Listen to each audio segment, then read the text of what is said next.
বকেয়া মজুরির দাবিতে পথ অবরোধ রেগা শ্রমিকদের। বৃহস্পতিবার সাত সকালেই গন্ডাছড়ায় 3.5 ঘন্টা পথ অবরোধ করেন বিক্ষুব্ধ এলাকাবাসী।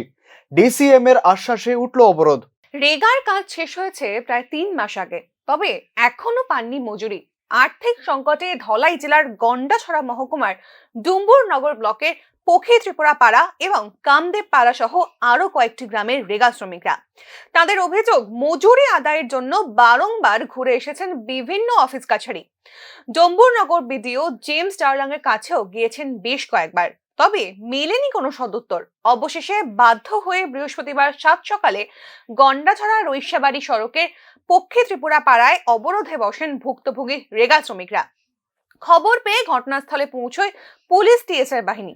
সকাল 8টা নাগাদ পৌঁছন বিডিও জেমস ডার্লাং। তবে অবরোধ প্রত্যাহার করতে নারাজ হন রেগা শ্রমিকরা। 3.5 ঘন্টা ধরে চলে অবরোধ। অবশেষে মহকুমার ডিসিএম দিলীপ দেববর্মার সঙ্গে কয়েক দফা আলোচনার পর আশ্বাস পেয়ে অবরোধ তুলে দেন তারা।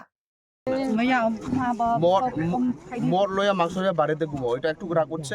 হ্যাঁ, এই কারণে আমি ভুল হয়েছি, আমার মাপ করে ক্ষমা চাইছি। হ্যাঁ, যা আমি একদিকে সরকার ফলাও করে রেগার সাফল্যের চিত্র দেখাচ্ছে, অন্যদিকে রাজ্যের আনাজ কানাজ থেকে প্রায়ই ফুটে উঠছে এমন ছবি। আধিকারিকদের গাফিলতি নাকি সরকার দায়ী এর পেছনে? এ প্রশ্নের উত্তর খুঁজছেন ভুক্তভোগী আমজনতা।